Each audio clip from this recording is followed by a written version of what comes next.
thank you for listening to the Drums and Rums podcast. If you'd like to help support the podcast and our content on YouTube, become a Drums and Rums Patreon member, and please subscribe to the YouTube channel as we work to get towards 1,000 subscribers. Links are listed in the description of this episode. And thanks again for checking out this episode and all of our other past episodes.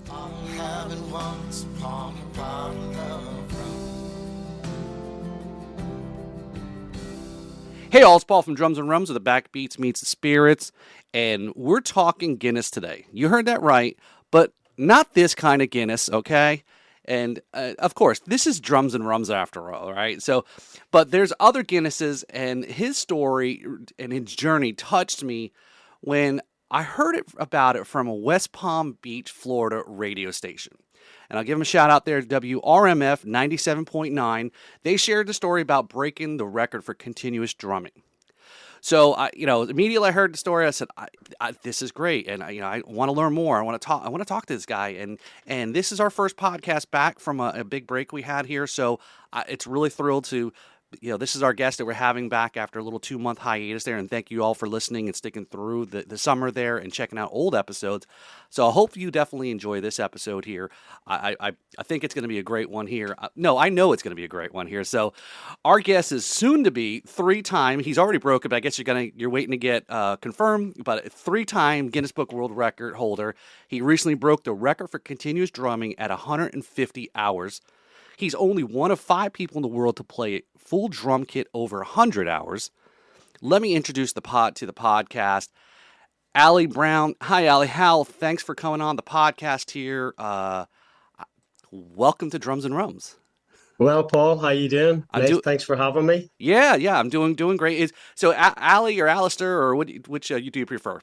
Allie's easier. Okay.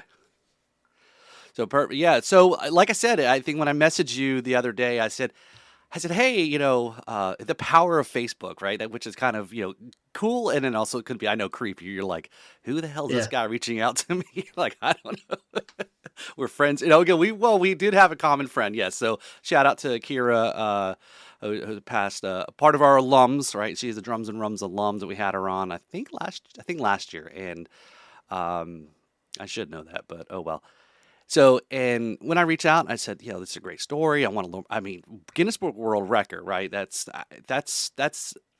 huge, right? It's still something, even though to today, that's still a big thing to be breaking records of whatever it may be. So yeah, that's how I found you. Okay, a local South Florida radio station made note of it. My wife heard about it. And she mentioned to me. I said, I got to learn more, right? And that's kind of why we're here where we're today, right? That's it. So I before we got to kind of get into the Guinness record and some of the things that you've gone through so tell me about like your background. So I know you kind of started at a very young age, and playing drums. Did you grow up like in a music household? Do you have musician parents or family members, or I'd say, how did you get into music and playing drums really? Yeah, so at a very early age, I learned the flute at around 7 years old, and I then moved into high school and wanted to learn the flute, and the music department actually gave me a bassoon. So I learned that for 3 years, and as I was in the concert bands and orchestras, I decided, hey, I want to hit things. I want to play the drums. So I took that on, and I got a drum kit fairly early on in high school, like 14, 15 years old. And I set it up in the garage. I got my Walkman, as it was in those days, and I just listened to music for 2-3 hours at a time. And I am self-taught. So I did that every single day after school, and just learning the drums that way. I did, however, get my first drum kit when I was 2 years old, but it took a wee while before I realized that this is for me, It's so when you were like I said, I think we were roughly the same age. We won't share any more personal information that we already shared that we were too easy to get share, right? But yeah, we're roughly the same age, and I mean, with some of those things, I know for me here in the States, the Muppet Show back in the 70s, 80s, Animal, right? And I know you do have a reference to Animal. I'll let you decide how you want to share that or not. I don't want to put any pressure. But that was some of the things growing up, and I didn't necessarily grow up in that a my parents didn't really play music or instruments, but very influenced. They came over here to the States from both from Scotland, but met here. So, huge Brit invasion, and obviously the Beatles, the Stones and things like that. So music definitely growing up, in our house. So very influenced by that, but it sounds like very similar too. So when you made that transition to the drum kit, so do you say, I guess it would be the equivalent for us here in the States, middle school? Would you say high school, or was that? Yeah, so I would be about 15, 14, 15 years Okay. old. And do you think any of what you learned from playing the flute or, uh, the other wind instruments or brass instruments help in? Uh, it helped me decide what I wanted to play Okay. and what I didn't want to play. Okay. I also learned the piano when I was younger as well. Okay. A lot of those things were interesting at the start, but they never, I never got a grip of it. I never wanted to continue with the tuition of it or learn further. But once I got into the drums and doing percussion, I just realized that, hey, this is fun and I enjoy doing this. So I did try my best to keep it up, and here I am today, still doing it. Oh, that's awesome. So that took you through then high school, and then obviously further along. And where did you kind of go with playing the drums then at that point? As most people in high school would realize, you've got friends who are into music. They're all learning different instruments, and it's yeah, let's start a band. Let's try and see if we can play music together. And whatever music we listen to, our favorite music, and we'll just try and emulate that. We'll copy it. We'll see if we can play a few songs together. So basically, when I came out of school, I had a few friends, and we had our own band, and we thought, hey, we're the coolest people about. We'll just start doing a few gigs, whether it's to 5 people or 20 people. We still loved it. It was amazing. After that, then I started to do a lot of. I was very fortunate to actually get playing with theatre work Mm. and for operatic societies here, where I played the drums for the pantomimes at the Christmas shows for about 20 odd years. And I did a few of the cabaret shows during the year as well. So that sort of kept me busy with the drums. And that made life a bit easier for me, and I really enjoyed it. For me, when I was doing like the Christmas shows, that's when Christmas started. I knew I've got this week or 10 days of playing drums, and then that's my holidays started. And I used to love doing that. I don't do it anymore now. Mm. Yeah, so and it's the opportunity to continue and do different things and not kind of stay, like you said, what kind of, I guess, music with you and your buddies in high school there? Rock, I would assume. Yeah, well, a bit of rock, a lot Okay. of indie stuff Okay. as well. I also, with a group of mates, we started up our own original band. It was called Universal Remedy. And we played for about, I'm going to get told off, between 6 to 10 years together. And we did some gigs around the circuit here in Northern Ireland. We were also very fortunate as well to support some big bands that were over for a New Year's Eve gig. They were like Supergrass and people like that, Pigeon Detective. So it was a really good experience to do both, playing original music, which is so difficult to do. And I know a lot of people are really pushing themselves to do that. And it would be nice for people to support local music, because it's such a difficult thing to be doing, because it's you don't get paid to do it. You're doing it yourself, your own time, and you're trying to express your music and your talent to people. And it's a very tough thing to do, but I absolutely enjoyed it. The camaraderie with all the other bands, and also the fun we had with all the people that came to watch. So it turned into a bit of a party every night. I used to love doing that. Yeah, and it's so true. And again, here is whether we sit we just had a whole conversation with a distiller yesterday here in West Palm Beach about talking about when people say support local. Is it just it's just a word? It just kind of says, and it's a catchphrase, but do really people really believe it and do it, and actually, they probably believe it, but they actually do put it into action and actually speak what they say.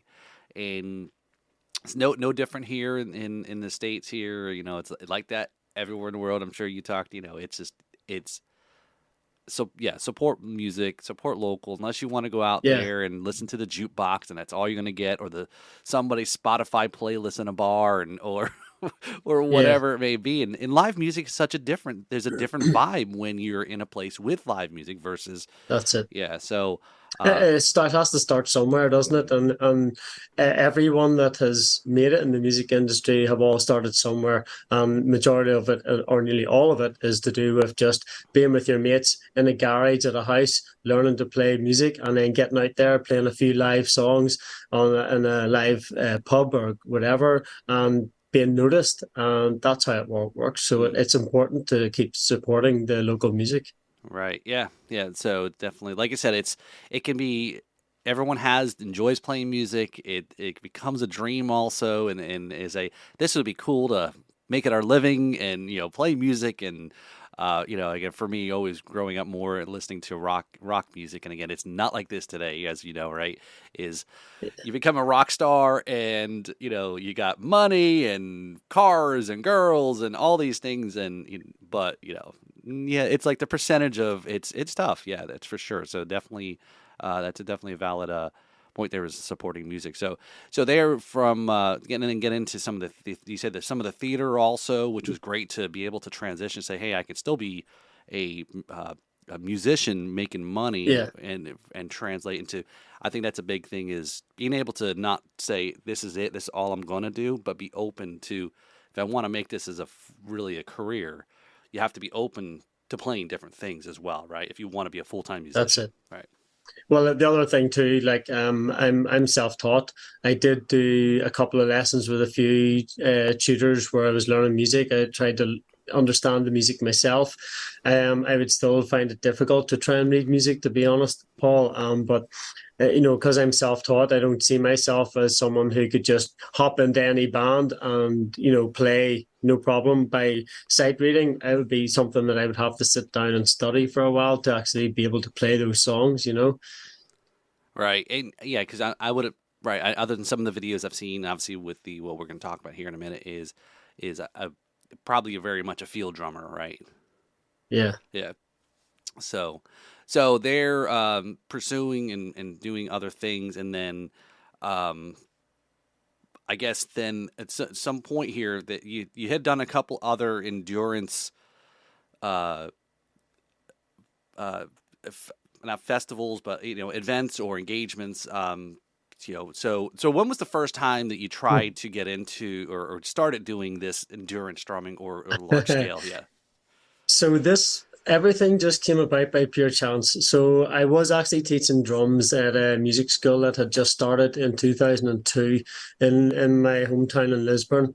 To celebrate the first year anniversary, the guy that owned the music school, Stephen, was a fantastic. He's a fantastic piano player. He said. I was trying to figure out something to do here to celebrate the 1 year anniversary. And you know what?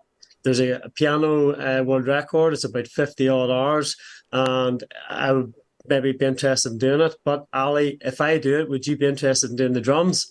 And I went, yeah, I'm easy talked into doing a task or a challenge, so I'm all up for it. So it comes about. Stephen tries the piano world record, and we didn't know what we were letting ourselves in for. And he went ahead and I think he did about 30 hours or something like that, and maybe didn't get any further than that. And then he says, right, Ali, it's your turn. You have to do this now. So I said, fine, let's set a date. I gave it a go. I didn't know what I was letting myself in for. The world record at the time was 50 hours.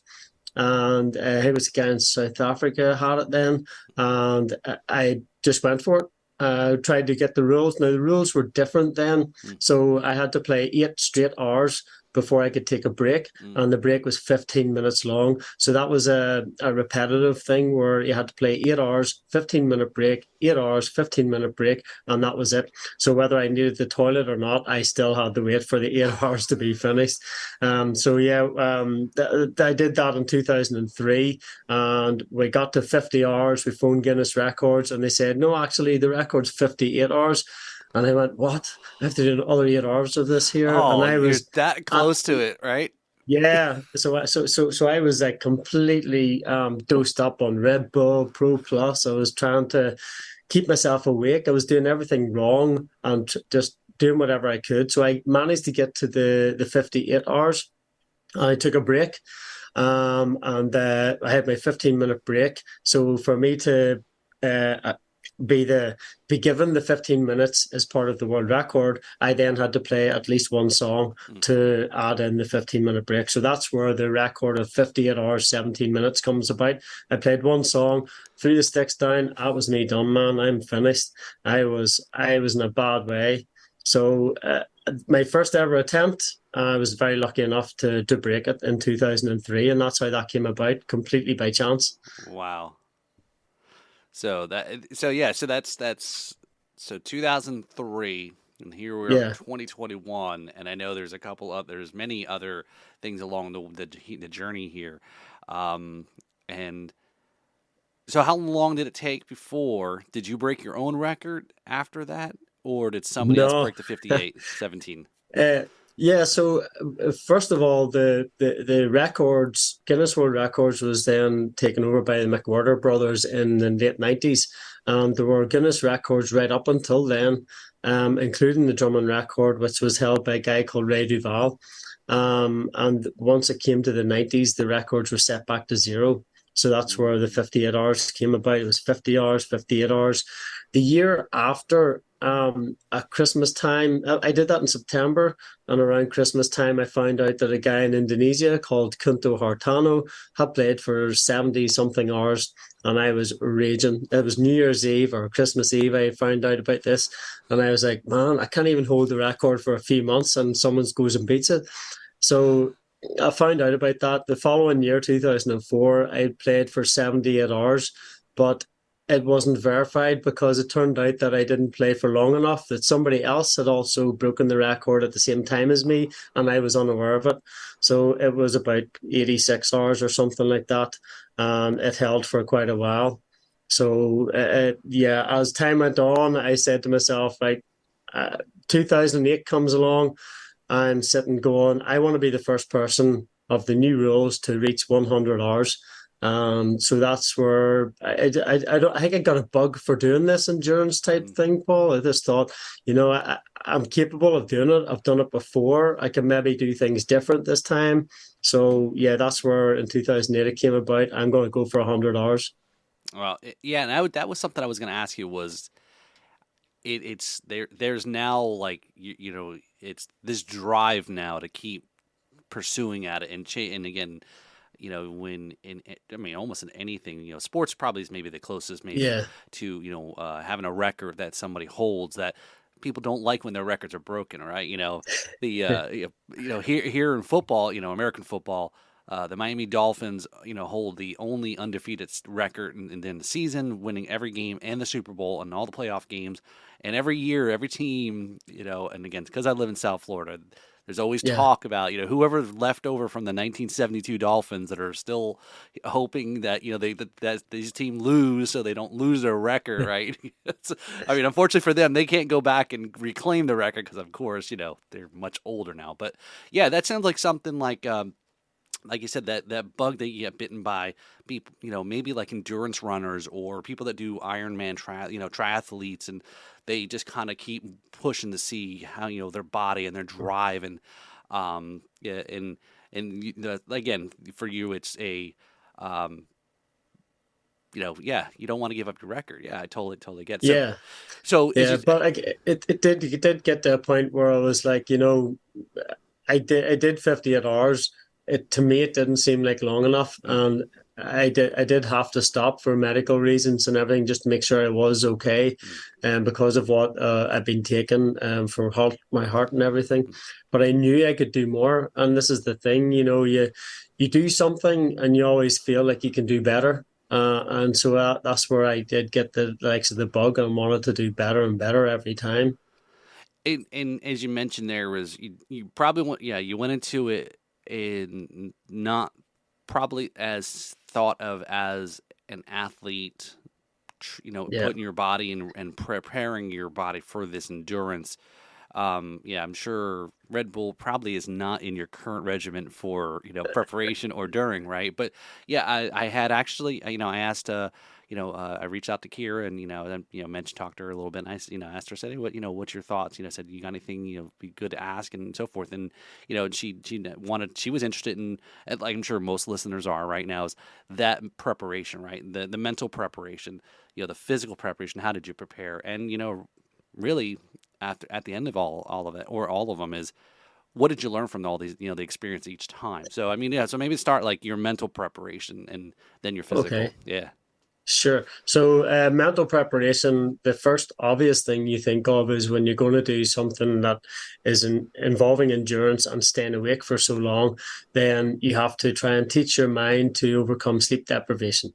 So, the way I did it was I would spend maybe a few months and stay awake at the weekends. Now, that could mean going to a party, doing all night partying, but without the alcohol side of it as well, because it's all about me and my body and my mindset. So I would stay awake at weekends. I would do marathon film, TV, just to stay awake and see how my body adapts to that. So when it comes to doing the likes of the endurance event, then my body should, in theory, use like muscle memory or something like that, where my head is going, oh, I can do this. I've been at this stage before. I can maybe last that length of time, or my mind just becomes strong enough to allow me to push myself further, you know? Mm-hmm. So the physical side of things, then I still to this day don't know exactly physically what I need to be doing for this.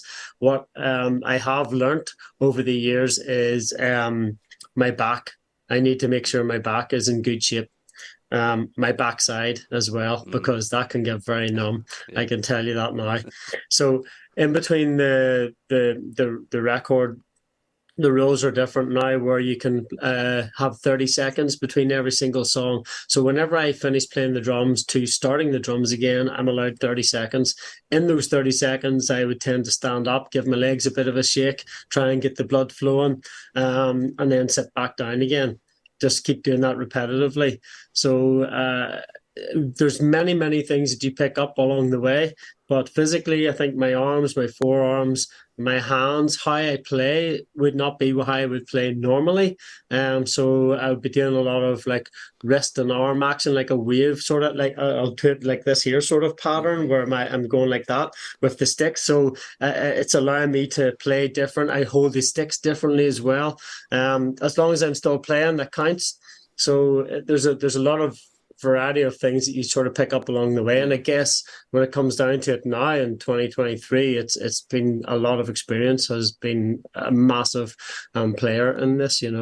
So definitely, as you mentioned, the technique of, right, is, as you mentioned, in more in the smaller parts of the body rather than moving the large muscles to which obviously takes more energy and would wear Yeah, out. Um, and okay, so that's, I when I was thinking and didn't know was, okay, how, so okay, so the rules have changed. yeah. Um, and so how is, so you've got, is it still, do you get, so now is it 30 seconds after every song, or do you still get a 15-minute break after 8 hours, or how does that?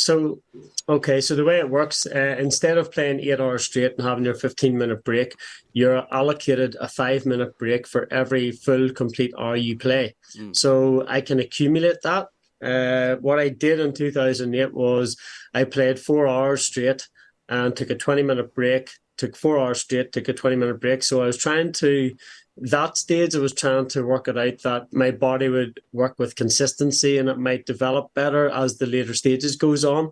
It also meant that during the next 4 hours that I play, because I've taken all my break time, that if anything happens, I'm screwed basically. I can't do anything because I've got no minutes built up.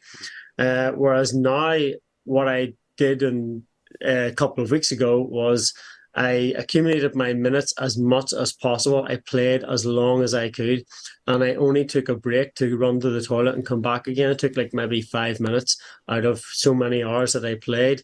By the stage I got to 96 hours, I think I had accumulated over 3 hours worth of break time. Mm. So if anything did happen, I could use that, or if I got to a real bad point, then I could maybe go for a lie down as well. Mm. So I tried to build that all up, and there's strategic issues involved in this now. I think to try and get further and further, but there's a lot of thinking process to be had on this. Yeah, Right. So yeah, that's again not knowing and these rules that the Guinness Book of World Record folks, they're the ones that say here's what, as you just mentioned there, is that's the rules and saying how it can be done. And I yeah, guess how is something like that with endurance um verified? Is, I mean, I think, yeah, because you live streamed it, so again, anybody yeah, wanted to view it, it's out there forever, and and to go back and say yes, this has happened. And as opposed, I'm sure, many years ago, before a lot of the technology and phones and cameras and whatnots has been out there. yeah. But um so so I guess, at thinking about it, is what was maybe one a concern you may have had, even though you had the mental preparation with the training about staying up and sleep deprivation, some of your techniques that you just talked about there. What was something that worried you, that, or maybe was later afterwards you may have thought of it, that could have been really concerning for you to reach that goal? Like the live streaming part. I was just thinking there. I mean, even though, and we'll talk a little bit. I might kind of spill the beans a little bit about, like, the drum kit is. I know you'd played an electronic kit, which I'll let you Yeah. get into detail.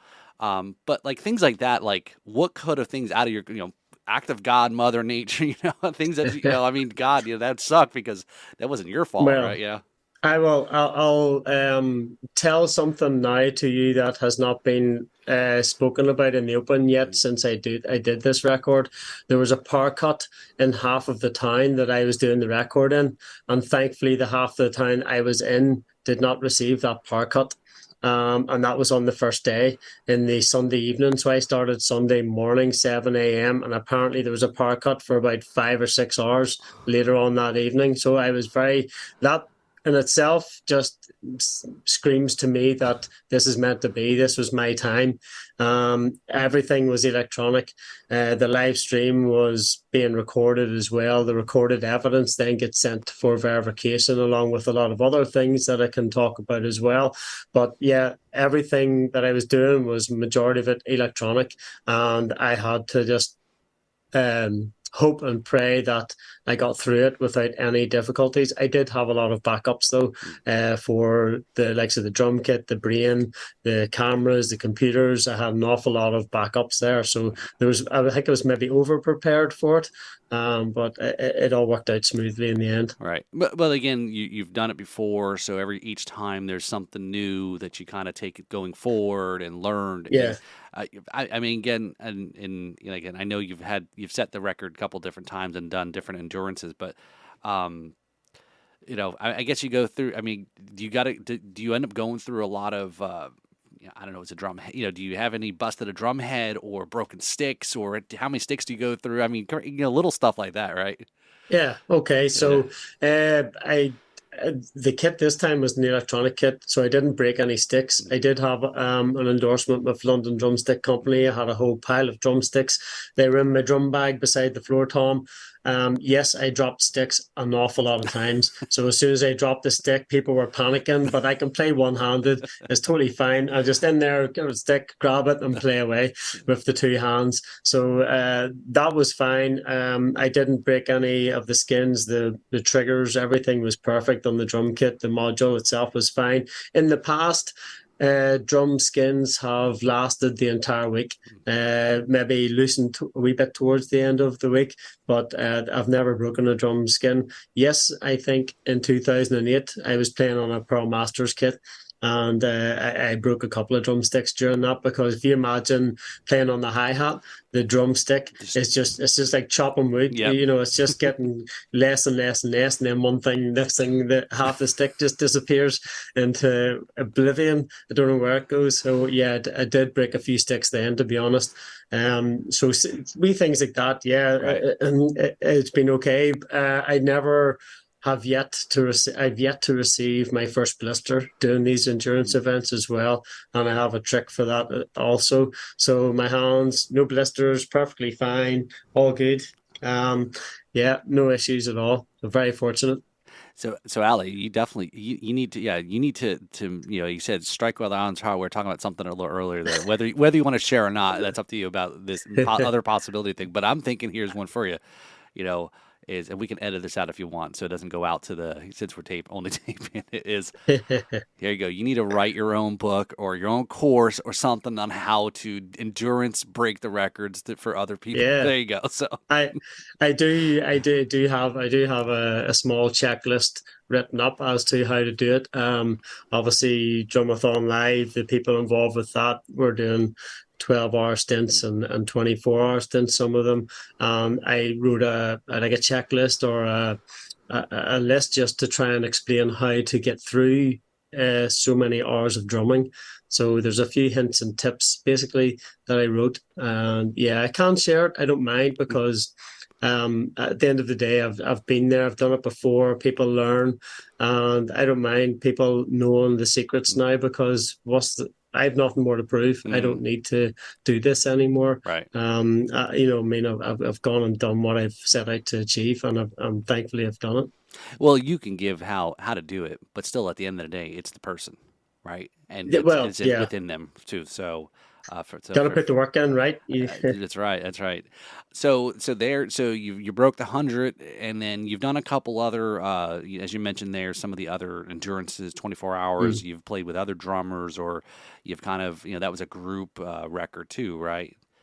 That's right. Yep. Yeah. So, as you mentioned there's one of five people. I'm one of five people to play over 100 hours. And this was after the rules had changed in the 90s. So since then, it's still only five of us that can play over 100 hours. And what happened was Carlos in Portugal decided to do like a group event. The group drumming world record's about 80 hours.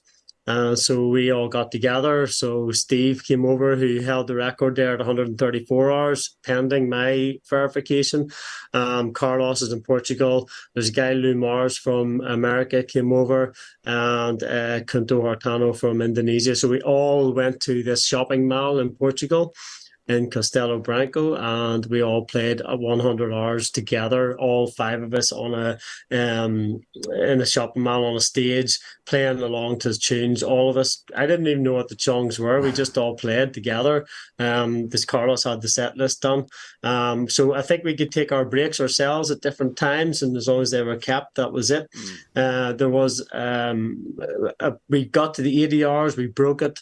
Lou, he injured himself at that point, and it came down to just the four of us left to finish the 100. But we all done a massive effort then, and we learned a lot from each other as well doing that, Paul, because we all had our own different tricks and tips of how to do things. And that's when I learned about not doing consistent so many hours and then so many breaks. That's where I learned from Steve to just play as long as I could and bank as many minutes as possible. So we've all learned off each other. We've all been very good friends with each other about it. I think Steve was even for coming over there to Northern Ireland here to actually help me break his record. So that's how good we are with each other. We've got a friendship for life, especially after what we did together in Portugal. It's you definitely now have a brotherhood or that bonding friendship of something achieving something together and like again back to reference to sports and something that I wanted to go back to you mentioned it there. I think it was an important thing that is that the different techniques because obviously for some and you hear it a lot of times happening when with or people flying on a plane or something to that extent. Potential for blood clotting, and obviously sitting in being in a position for too long. Yeah. Obviously, drumming for endurance that can be pretty, it's probably I would have, or I guess I should assume, it can be kind of dangerous, from that sense that you're very sedentary for so long and for that purpose. But and then well too is the drum throne, right? I mean, that's I said it. You've got to have that's probably the part of the body that you probably don't think of when it comes to the endurance. It's all about the arms and the mind and all that. Well, it's also the arse, right? It's Yeah, exactly. Yeah, I had issues with that in Portugal, to be fair. It was just it's one thing you don't think about, and it gets to a point where, oh man, I need to use numbing cream or I need to do something here to try and take away the effect of me sitting on my backside for almost a week. And it can be comfortable, it can not be, it can be very uncomfortable as well. But this time round, doing the 150.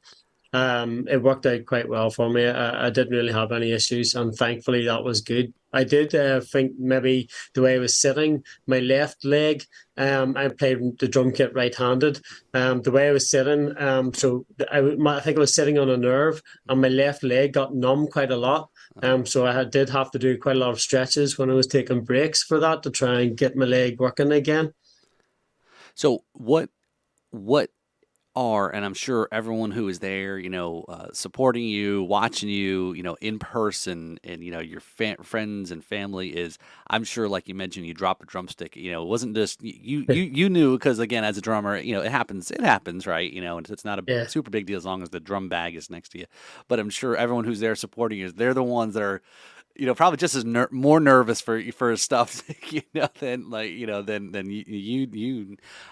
but things like that. I mean, what are people allowed to interact with you, or how much can they do, not do?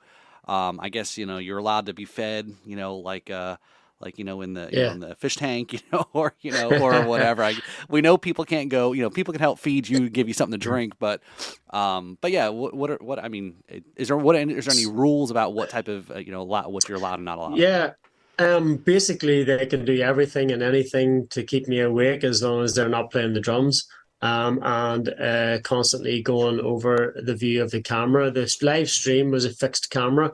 We did go live on Facebook and social media, but the live stream has a fixed camera. That's the fixed camera specifically for the world record rules. It can't move about. So that people can I need to have two stewards with me the entire time for the 150, and they only allowed to be a steward for 4 hours maximum. Then they have to have a 4 hour break before they can steward again. So there's a lot of people down there helping me, a lot of newbies as well, who thankfully, like my right hand man Duncan, he's been through nearly every hour I've played, and he knew how to event coordinate everything. And unfortunately, whenever I'm playing, I can play and sleep at the same time, right? So I'm playing, my head's dipped a wee bit and my eyes are closed. So I'm playing away and I'm just concentrating on the music. But any of the newbies seen my eyes closing, they were like, wake up. They were shouting at me, and I'm like, I can't even get 2 seconds to close my eyes here, and I'm used to playing and sleeping at the same time. And then it got to a point where, look, see, whenever the shoulders dip, the head dips, that's when he's gonna crash. So wait until that. Just let him concentrate and do his thing. But people were coming over, and I didn't mind. It was actually good for me because it helped put the time through for me, where people came over and I let kids come over and friends and family. I lifted one of the headphones off and I made conversation whilst playing. And that's not an easy thing to do, playing, listening, talking all at once. But for me, I like the interaction because I was able to chat to people I hadn't seen for a long time as well. So yeah, that was fine. Food wise, I didn't take any food during my breaks because I didn't want to waste my breaks by just sitting down eating food. So, as I said before, the 30 seconds between songs, I used that to my advantage, where the food that was prepared for me was set on the floor, Tom, with a spoon. And my 30 seconds was, right, how much can I throw into my mouth as quick as possible here? And then I'm sitting like a chipmunk with my cheeks sitting way out here, eating away and playing until I got the food into me. Drinks and everything everything sitting by me. So obviously I can play one-handed. Mm, The interaction was very important for me. People can do pretty much anything. They had tambourines playing away, trying to keep me awake, doing whatever they could, and that was very important for me. It was something that they probably don't forget, will never forget, and something that I can never thank them enough for doing. right. Yeah, it's definitely they feel like they were part of it with you, and it's again some of the videos that I've seen is.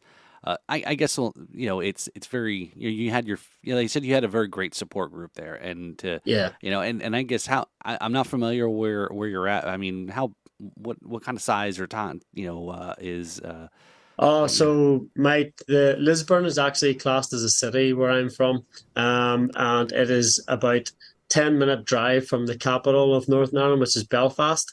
So it's not too far away. okay. Don't ask me how many people live in it because I have no idea. Okay. So I think one last question I think I had about some of the the rules or things you're allowed to do can't do. And so I until just now I just it was, again because I've never looked it up or dug into it and that's why I wanted to Yeah. talk to you right is uh it's was so is there I guess is it specifically you have to play songs or can you play rudiments or play something I guess there's right some structure like you're just like just Yeah. doing roles and that's it, you know. That's it. Again, down to the rules. You're not allowed to repeat a song within 4 hour period. Mm, But what I did was this time round, I tried to play 2,600 songs, approximately, give or take, so that I didn't really repeat songs. Some of the songs were repeated, but they were like days apart, mm, and so it was fine. As long as you don't repeat a song within 4 hours, then it's no problem. So the way to structure things is to at least have a 5 hour playlist type thing and just play it continuously. If you want to just repeat songs, whatever that would be, what 300-400 songs. Whereas I just went for it with as many as possible. My strategic thinking of this was so that when it comes to the times that I dip in the early hours of the morning, then I don't think to myself, I've repeated this, I've played this, and I start playing with my head. So the trick was to try and play songs just one at least once, not repeat as many as possible. mm. So you won't trip, get it all Yeah, mixed. Yeah, it yeah, makes sense. Damn, 2000 songs. Now that's a hell of a set list to, have. So anyone's looking for a drummer to fill in that can be anything. Look, this guy's got it all, right? I mean, bands that's struggle, it. right? As you mentioned, right?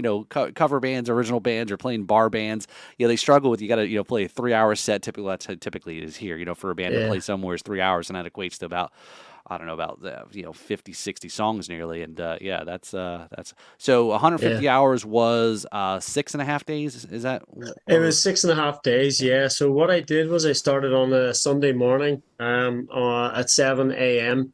and the 150 was 1 p.m. lunchtime on the Saturday. Mhm. The world record was on the Friday evening at 5 past 9 in the p.m. That's that's a lot. That is a lot of time. I'm assuming you got off from work, right? Oh Okay. yeah, I took time off work, yeah, and made a few days beforehand Yeah. and a couple of days after. I'm back to work and everything now, Right. but I have a funny feeling that in a couple of weeks' time I'll maybe face plant the desk and everything will just catch up with me, you know. I just Yeah. got you there as you were drinking that. That's funny. Yeah, it's like need that 5 hour red or 5 hour energy drink there, right? Yeah, Yeah. So that's really fascinating. That journey, that all the things you get there. Um, and I know as I think a big part of this 150 mark that you hit was, um, you know, just before this or over a few years prior, um, there was a reason why as I think that the 150 was what you went after, and there was a reason behind it. Um, yeah. do you want to talk a little bit about that? Yeah, no problem at all. Yeah. So yeah, I was when the time that I was doing the world record attempt with the group of drummers in Portugal, for the 100 hours. It was 2017, around September time, and I met Sharon, my partner. At that time, just when I came back from that, she'd messaged me. She was into drumming, and I was doing a few festivals here to raise money for going over to Portugal. So whenever I came back from that 100 hours, I met up with her a few days after actually, and then we very quickly got close together, become partners, and I went out with her for about 6, 7 months. And she started taking an awful lot of mid back pain, stomach pain, and we were constantly going to A&E every weekend. And eventually, what they did was they kept her in for a scan, and got a phone call next day in work, and I got told to come down and speak to her and see her. And that's when we found out that there was a tumor on the head of the pancreas, and therefore she had been diagnosed then with pancreatic cancer. Mm. So I had to drop everything, the likes of the drumming. I just stopped everything that I was doing. I was doing a lot of corporate gigs, wedding gigs, bar gigs, and I just had to stop all of that and keep my work going as well. And they were very fortunate to allow me to work from home to look after her. So I did that for 3.5 years. And unfortunately, she passed away then on 31st of January, 2021. Mm. Yeah, sorry for your loss. Thank Um, you. and that was, and as you mentioned, that's what you guys had. That the connection was the drums, right? Yeah, that Yeah, was the drums. Yeah, yeah. and she knew that before, like whenever she was alive, she knew about me doing the world records, Mm. obviously, and was aware that I wanted to do 150 hours. So it's been something that's in my head for about 5 years now, and I just thought, well, you know what? There's no better way to honor her name and do Right, something in her name than do another Guinness World Record and do this 150 and get it done. right. That's yeah. That's great. Ali is yeah. I mean, she was your biggest supporter there, right? That Yeah, those 6 days, right? that's it. Um, and as you mentioned, there was a couple things that also know, and you had it really after. I mean, for losing somebody that you're really close to, you love, and those things is it's hard loss, and you kind of had some, like anything, any loss of a loved one is you kind of went through some things on your own as well too, right? Afterwards, Yeah, so it all happened when COVID hmm, came about.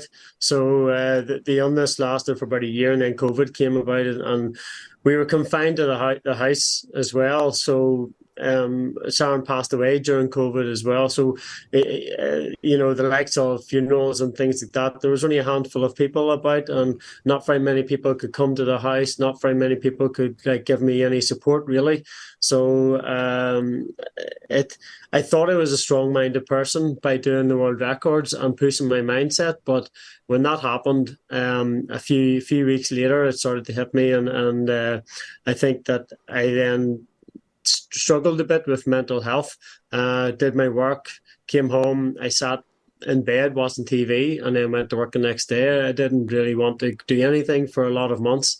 I got myself into a bit of a rut.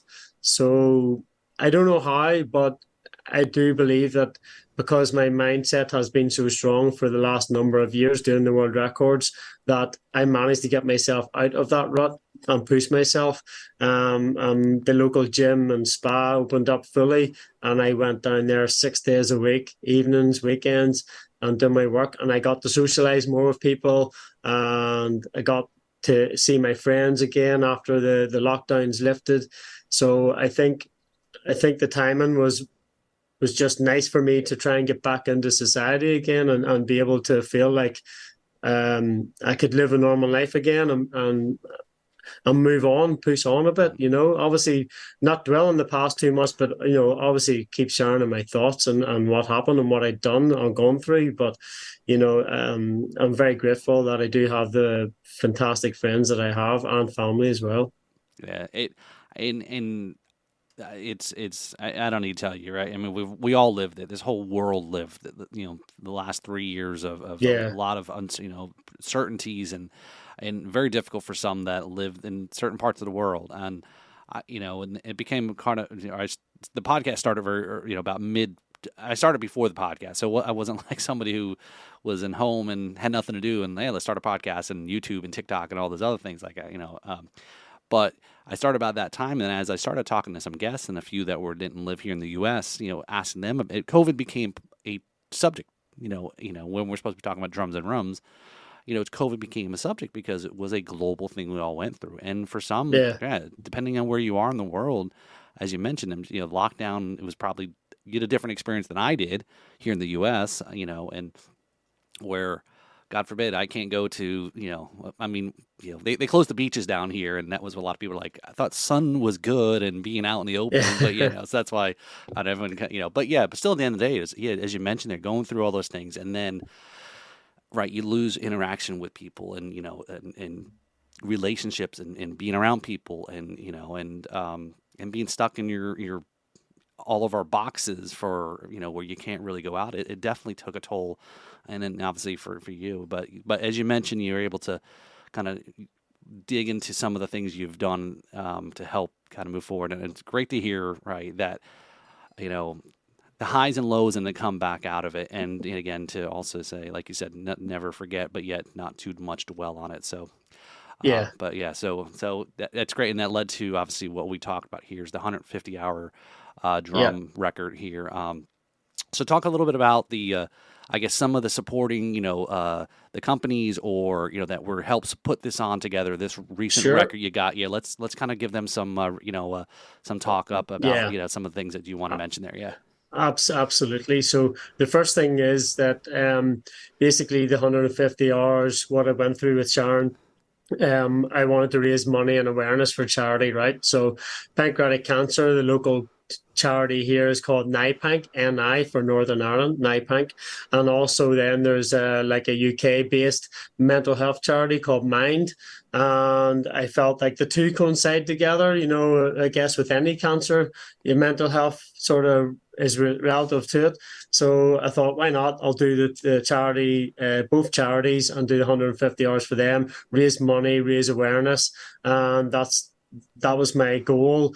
I didn't think I would raise too much money, Paul, but I knew that with this event being a Guinness World Record as such, that I could raise a lot of awareness, that I could get this spread around. And then obviously, sure, here we are today. Yeah. It's been heard in Florida. Yeah. So thankfully, it's gone to a lot of other countries as well. So that was a big thing for me. And the charities have been phenomenal, especially NIPANC. They have been unbelievable for me. We on the live stream, you would see I had a stand-up poster behind me. It had all the symptoms of the pancreatic cancer and things like that. So for me, awareness was key, and the hashtag Time Matters is what they use, basically to try and find that diagnosis as early as possible, and then you have a better prognosis and treatment for that.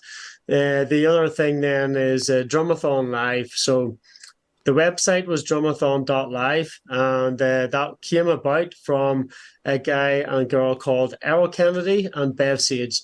Now, Errol is from an 80s platinum band called Imagination, and he's in England. So him and Bev, he was doing a 24-hour thing over lockdown for the hospitals, raising money for them, and I was actually going to do the same. So he did his 24 hours, and I thought, wow, this is cool. I did my 24 hours and done my bit, live stream from the house. And the next thing, a few months later, I saw Errol was like posting a thing about Guinness World Records. And I was like, this is my thing. I need to contact this guy. I need to speak to him. And it turns out he had a collaborative group of drummers, well-known drummers as well. They were playing 12-hour drum sets for basically copying what a shift would be for a nurse or a doctor in the hospitals. So they were trying to make this run for a week or more. And I messaged them and said, look, man, I can do this. This is my forte. 12 hours is nothing to me. So let me get involved. And I did. And I think it was back in 2020. So I got involved with Drumathon Live since then. I've done 24 hours for each of their events each year for the last couple of years. And I asked Bev and Earl, look, can I get involved this year and do the world record under Drumathon Live? So thankfully, they gave me that opportunity to go under the umbrella of Drumathon Live and get it out there. So that was fantastic, and a big up to them for doing that. And through that, I've actually managed to be able to become friends with a lot of well-known drummers. And the way to do it, find out who they are, is go to drumathon.live and go to the previous years and just scroll down the drummers. It's such a privilege to be involved with these people, to be in a WhatsApp group with these folk, and for them to actually give me a lot of encouragement, especially even when Sharon passed away. They were so fantastic to me. They were very, very helpful and very supportive. So the Drumathon Live has also played a massive, massive part for me in terms of like the mental health, getting me back into drumming as well. And then the other thing then from that, the electronic drum kit. Joe Becky, electronic drums. So they're based in England as well. Been going about 14 years or so. And I thought if I could do, in the venue I was in is quite small. So I thought, let me think about this. The last time I did an acoustic kit, everybody's ears were bleeding by the end of the week. So electric kit's the way forward. Joe Becky drum kits are absolutely fantastic. And got speaking to the owners, and Jane sent uh, word that they would be up for allowing me to use an electronic drum kit for the world record of Joe Becky. So I got it. Purple was the color for pancreatic cancer, the color coded with the charity. That's why it's a purple drum kit as well. And they done absolutely everything for me and helped me out with the drums. So therefore, the electronic drum kit was a Jubeki, and that's what I used, and that's why also it's purple. I had no issues with it at all. The drum skins are like 3-ply thickness, and they were amazing. I think also for when playing that length of time, it helped my arms as well. Do you know what I mean? Mm-hmm. And then lastly, the other thing is the drumsticks. So I have my own custom signature drumsticks Nice, here. nice. So I have, as you can see, Animal. There's Animal from the Muppets, custom. So it's London Drumstick Company. And then I have the Drumathon logo and my signature on them as well. These drumsticks actually have like a bit of a, you'll see if I There you can go. move this there. Yep. You can see a bit of a bead on it there. Yep. Yep. So this here is called a true grip drumstick. And what happens is it allows me to have a decent grip on the drums. It also has like it's slightly weighted differently from other drumsticks, because it therefore allows me to have less fatigue on my arms when playing the drums. So all of that put together brought along the Mind of Endurance World Record attempt, and it was held in the Lisbon Music Centre. They were absolutely amazing, because that is a music shop as well as a music school, and it was functioning as I was doing this. So people were coming past me to go to their lessons and looking at me going, what's this guy still doing here 2 days later when I'm coming for a You lesson? haven't left yet? Yeah, You're still here? exactly. Why is he? Yeah, is this guy on Duracell or something? So yeah, all of those people are. I couldn't have done it without them. And then the one person that I need to, well, I've always mentioned his name, Duncan. He's been by my side for over 30 years, and every hour I've done in this. He event coordinated everything and made sure that nobody gave me. I did this world record on no caffeine and no sugar, the whole 150 hours. I did have a couple of jelly babies uh, every day just to allow for blood sugars to keep them up. But the whole week was no caffeine, no sugar, until the last day, whenever all the goodies that everyone brought was brought out. And then I started getting stuck into it. And I still had like 4 or 5 hours left. And I can tell you now, Paul, I tried to eat a couple of sweets, and I thought, oh, this is heaven. I've got to eat some of the sweets. See, in 10 minutes, I was crashing because of the sugar rush. Right. I could not believe it. So I think that's another good thing where I can talk and exploit the fact that I've just managed. It shows what you can do without caffeine and sugar for 150 hours, non-stop drumming, and come out the other end, no problem. Right. Yeah, it's amazing we people know, right? There's caffeine, there's we it can be addictive, and and sugar is obviously very I'm terrible sweet tooth, and I don't know if that's the Yeah, same. like I told you beforehand. I don't know if it's the UK-ness background that I have, and I can't pass up all those Scottish candy and things like that. So, Yeah. um, but yeah, so definitely kudos there. Let's see, do I have my applause? Yeah, so applause to everybody there who helped you out. And again, it's great to have that support group, and others want to be part of it. Others that are, like I said, the community in the Drum Live. Obviously the drum companies. I mean, that's a great point there about the electronic drums is how you can control the volume. And when I watched some of the videos Yeah. of you playing, and you talked about the electronic kit, I had recently done something similar where I took my small little breakbeat kit from Ludwig and put those mesh heads on it, put little drum triggers on it, hooked up and the idea was the same concept, was still Yeah. playing an acoustic kit but controlling the volume, Yeah. where it wasn't an electronic kit, pad kit, but more of a traditional kit. And Yeah, and the so, good thing about the Jubeki kit is that it's something similar. You can take out the drum triggers, take off the mesh heads, put on normal drum oh, skins, and turn it into an acoustic kit. So it's sort of like a hybrid kit in a yeah, way. yeah. Yeah, is it their drum heads, or is it they have like somebody else like They, Evan? yeah, it's their drum heads, Okay, it's their drum triggers. okay. So it is, yeah. And the drum triggers stay inside, or did you say you take them off as well too? The drum triggers stay inside, so Okay. you know the lugs that are on Hmm.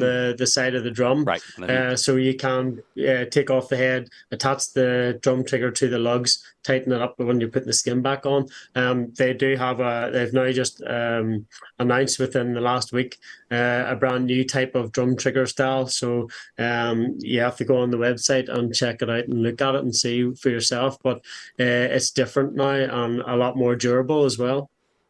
cool. Now that sounds different. I'll have to introduce you to Michael Outlaw. He is a guest also, and he does a lot of custom drums. And again, same thing. The rum world, I thought rum was how you made rum was a certain thing, and until I went down the rabbit hole and was like, wow, I didn't know so much. And the same thing about even drums is Yeah. drums weren't, not all drums are just plied, wrapped in form, but stave made and so forth, and he made some. So he's always interesting with collaboration. So definitely, again, part of as I always say, the part of the podcast, you become part of the alum, and everyone's connects, and everyone has a guest, and I have many guests that also help reach out to other guests, and likewise any guest who wants to connect with somebody else. It's all about Yeah. community, right? It's all about connecting the dots, and it's all about let's just be cool about it, and and have a great time, and enjoy each other's company, and so Exactly. forth, so forth. And do you know something, Paul? It's a great community. See, especially the drumming world. I know the rum world would be a great community to be part of as well because everyone's going to be jolly and merry all the time. But the drumming world, uh, only until I got involved with Drumathon Live did I realize just how supportive everyone can be. It doesn't matter whether you're an amateur drummer, a beginner, professional, superstar. Everyone is supportive, and Right, it's fantastic to see. And I hope long may that continue. right. Yeah, yeah. For sure. Before we go, we got a segment going to come up here. We're getting close, wrapping things up. And Yeah. one question I do have before we get to the next segment is, um, so have you ever thought about doing, I can't remember the name of the organization, but the one where they have like an arena, a stadium full of drummers and guitar players all playing the same Oh, songs? is that the Rock 1000 or That's it. something? Yes, that's Or it. Yeah. yeah, so I know a couple of people that's involved with that, and I do plan to hopefully get involved at one point. Okay. Maybe do one of the gigs. That would be amazing. That would Yeah. be fantastic. Yeah, I think it's Rock 1000. I I'm think, not sure. yeah, I can't I think remember that's off the it. top of my head. Yeah. I, Yeah, I've seen it, and that's it. I've tried to reach out to them, and, again, talk to them again, just learn more about it. I'm always amazed by it. Yeah. Like you're watching, yeah, Oh, like, yeah, I can put you in touch okay, with people that's involved with it. No okay, problem. cool, Yeah, cool. absolutely fine. The only one thing I will say is next year, we are planning Drumathon Live 2024. It's not going to be me doing another world record. It's going to be a lot of different drummers getting involved, live streamed again. There'll be a venue in London, I think, as well for people to come and visit. It's going to involve a lot of the drumathoners that are on the website and maybe some new ones as Okay. well. So it's something to look out for. And if anyone on here wants to get involved with the drumathon live next year and play even 1 hour or a couple of hours, just go to the website and email them, and they'll get in touch. Oh, right. I might take you up on that. You might see me show up, right? Yeah, yeah, So yeah, we'll definitely absolutely. include all the links to everything because I think there's a lot of great information. I think folks should Yeah. definitely check out, and we'll get a chance here to wrap up and tie that into a bow here in a second here. So all right, so Allie, you ready? Have you prepared yourself? Did you do your homework on the show here? Uh, I It's think okay I to say know no. it's coming up, but I'm not so sure.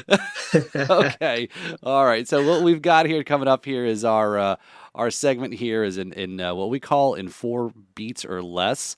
So let's see how you do here.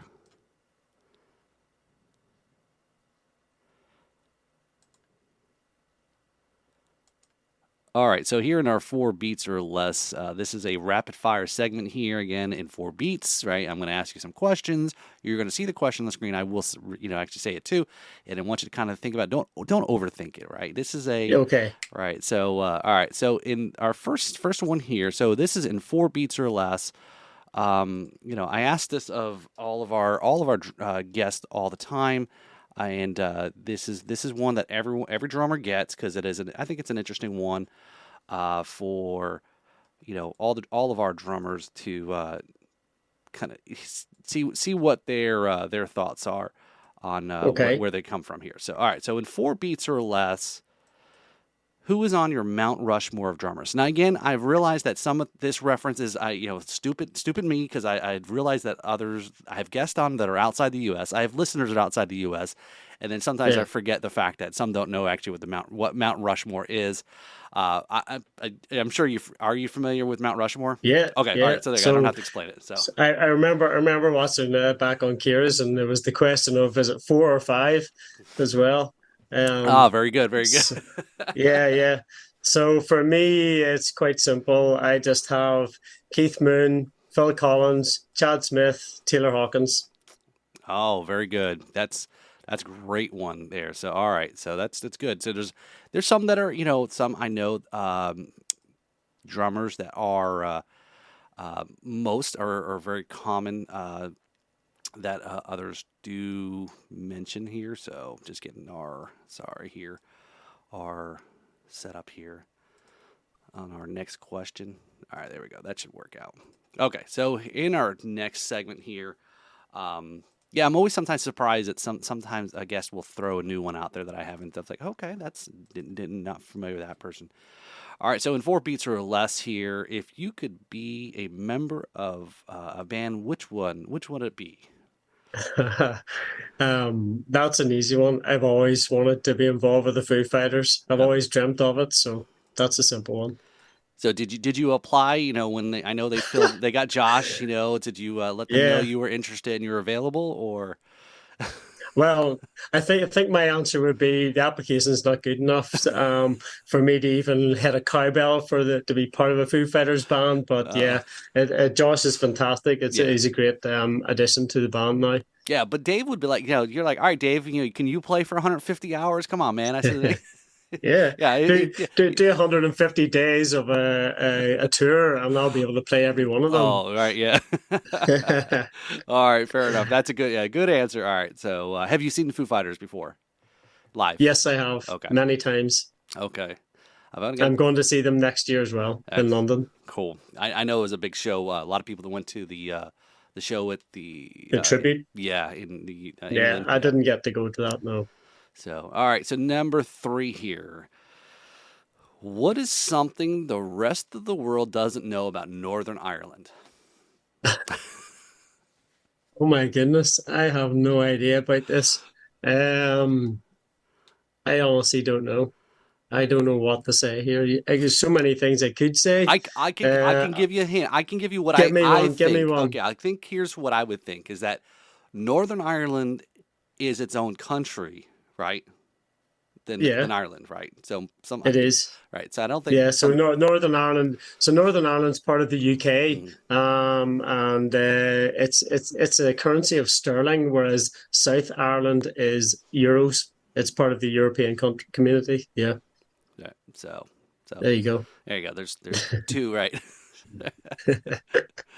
I said I try to come to things that are like Yeah, always you got me there. not always so drum related here. So, all right, I thought I had a fourth question here. I may have actually missed it here. Um, yep. All right. So in I think Ali, I'm going to let you off the hook here with the four because I just to be honest here, You're fine. I forgot what the fourth one was. So anyway, all right, I'll let you off the hook here. So again, I appreciate you going through our rapid fire segment in 4 beats or less. And Thank you. as part of being a good sport and playing here, welcome to the alum. So now we're part Yay. of the Drums and Rums alum there, as we say, as part where the backbeats meets the spirits. That's our tagline there. So we'll get the shirt out to you here Awesome. hopefully soon. I said I've taken a little break, so I think I'm caught up on most of my alum shirts that send out to the That's folks there. cool. So again, Al, I really appreciate you coming on. I really appreciate you accepting the message I sent you out of the blue, right? And it's like, Yeah. who the hell is this guy, right? And definitely to come on the show, talk about the records, talking about the causes, talking about some of the personal things you've gone through over the last few years. And again, great to have now meet you and know you, and what all the things about. Definitely want to stay in touch. Like I said, I Yeah. seriously do always 100%. seriously do kind of, I said I refer to everybody as alums. I know it kind of be a little corny. I had Don Farmerlero on, and he kind of gave me a little hard time about the rhyming of drums and rums and alums and things. And I'm like, I don't know, it just rhymes. It's easy, it's not over. Yeah. It's nothing that People complicated. remember. People remember things like that, though. Right. So, but yeah. So as we wrap up here, so here's as I said, the closing here. Ali, here's the shameless plugs. Here's the thing let's leave this on where, what you want people to make sure they're checking out. We'll definitely include any links you mentioned in this segment or two. Whatever you want to plug, buy your sticks. I don't know. And then also, lastly, also, what is like, give the, parting words on drumming, life, etc. Right. So here you go. Okay, so obviously I want to plug drumathon.live, www.drumathon.live. So next year there's going to be a big Drumathon 2024. Get involved, go to the website, message them, and let's see how many drummers we can get actually to do something great. It'll be raising money and awareness for charities as well. I've been thankfully endorsed with the London Drumstick Company, so go and check that out. I'm down in the artists section, and the drumsticks I have are called True Grip. So if you want to know more about them, you can message me or go through Paul. That would be fantastic. The other thing then is the two charities. So I have NIPANC, NIPANC, and it's .org. That is the pancreatic cancer charity that I raised money for. And on there, throughout the world, pancreatic cancer is the same. The symptoms are on the website. If anyone feels that they have the likes of those symptoms, then please go and get it checked out as soon as possible. And then obviously, no matter what you're going through, I just don't want people to ever feel like they're ever on their own. And I think doing my world record proved to people that if you have a strong mind, maybe nothing's impossible. So don't give up. Therefore, the Mind charity as well. Go and check that out. And if anyone has any issues, I'm happy to listen. But please do go and get help because don't ever feel like you're on your own. And that's it. The last thing is then obviously the Lisburn Music Centre. Big thank you to them for allowing me to do the world record, and for all my friends and family. You all know who you are. I'll be here till next week talking about you. Just a massive thanks to everyone involved, all the drumathoners, everyone that shared the website and the awareness for the cause of my 150 hours. And fingers crossed, in the next few months, I might get verification of the world record, and I'll be in the book for the third time. Awesome, awesome. So great stuff there. So, like I said, we'll include all the links that Allie had mentioned there. I think, as you mentioned, it's definitely a pancreatic cancer is not just one place or another. It's everything, right? I mean, a lot of that, and him and I had shared a Yeah, little bit offline. Someone close to me, coworker as well, and so it's it's tough. So definitely check all those things out. Like Ali said, if you want to hit me up and get a hold of them, or like you said, it'd be great. Maybe we get a whole all of our drum guests to come on and do the drum live thing. That'd be kind of a cool thing, right? that would So be who cool. knows, right? Yeah, Then we can drink rum afterwards, right? Uh, absolutely. so I'd like to thank Ali for coming on the podcast and talking about drums, rums, music, his journey, the Guinness Book of World Record. That's freaking cool, right?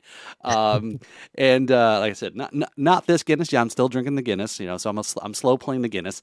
And so definitely please check out the Drums and Rums podcast. Give it a like, follow. There's a lot of other great episodes that are out there to listen to. Follow us on all the social media, Facebook, Instagram. Subscribe to the YouTube channel. Again, we're trying to grow all that. Get out there. Again, it's not always a drum guest. It's not always rum guest. Sometimes it's both, and sometimes we're just here. We're just talking solely about drums here in this episode.